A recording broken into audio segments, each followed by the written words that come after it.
Indonesia memang memiliki catatan buruk di masa lalu, yaitu menjadi negara jajahan bagi beberapa negara, sebut saja Portugis, Belanda, dan Jepang. Hal itu memang dilakukan demi menguasai Indonesia yang memang terkenal dengan sumber daya alam yang melimpah dan sebagai salah satu jalur perdagangan yang strategis. Menurut catatan sejarah, negara yang paling lama menjajah Indonesia adalah Belanda, yaitu sekitar 350 tahun. Kekejaman penjajahan Belanda memang terbentang dari barat ke timur Indonesia, yaitu dari Sabang hingga Merauke. Dengan waktu penjajahan selama 350 tahun, tentunya kekuasaan Belanda sudah menjamur hingga ke akar-akar peradaban bangsa Indonesia pada saat itu. Kemudian muncullah sebuah pertanyaan sederhana yang mungkin tidak pernah dijelaskan dalam buku-buku sejarah pada masa sekolah dulu. Pertanyaan itu adalah, apakah ada wilayah di Indonesia yang tidak pernah dijajah Belanda?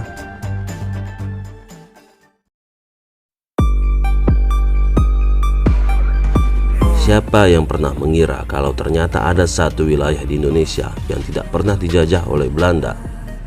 Wilayah itu adalah Buton. Buton terletak di kaki kanan Pulau Sulawesi. Wilayah yang termasuk dalam Provinsi Sulawesi Tenggara ini terletak 46 km dari Bandara Beto Ambari di Bau-Bau. Gak nyangka ya, ternyata ada juga wilayah yang luput dari penjajahan Belanda. Kemudian muncullah pertanyaan selanjutnya, alasan apa Buton bisa luput dari penjajahan Belanda? Belanda tidak menjajah Buton bukan atas ketidaksengajaan, bukan juga karena luput dari perhatian. Justru sebaliknya, Belanda memang sengaja tidak menjajah Buton. Waktu abad pertengahan dulu, memang sedang gencar-gencarnya bangsa Eropa melakukan ekspansi ke wilayah Maluku demi mendapatkan rempah-rempah. Bangsa Eropa tersebut adalah Portugis dan Belanda. Pada saat itu, Buton menjadi tempat yang sangat strategis karena kapal-kapal para bangsa Eropa akan terlebih dahulu singgah di Buton. Dan ternyata Belanda pun ada sifat penakutnya juga loh. Pada saat itu, Buton memang sudah memiliki kerajaan yang kuat. Belanda merasa ogah untuk mengusik Buton daripada mereka kesulitan mencari bahan rempah-rempah. Akhirnya, jalan damailah yang digunakan.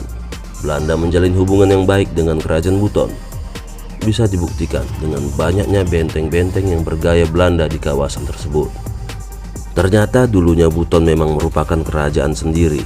Kerajaan ini memiliki sistem pemerintahan yang cukup ideal dengan adanya raja, perdana menteri, tentara sebagai badan pertahanan, dan tentunya juga rakyat. Kerajaan Buton ini memang sejak dulu sering menjalin hubungan dengan pihak asing yang melintasi kawasan perairannya.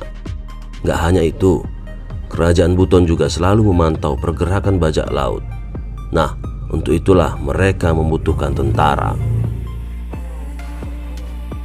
Pada tahun 1538, kerajaan Buton beralih menjadi Kesultanan Buton sejak dipimpin oleh Murhum Sultan Kamuddin Khalifatul Khamis, seiring dengan masuknya agama Islam yang dibawa oleh para pedagang. Hal itu terus terjadi hingga pada tahun 1960 Presiden Soekarno meminta Buton untuk bergabung dengan Indonesia. Lalu pada tahun 1965 lah Kesultanan Buton bergabung dengan Indonesia dan menjadi bagian dari perangkat adat dan budaya di Sulawesi Tenggara.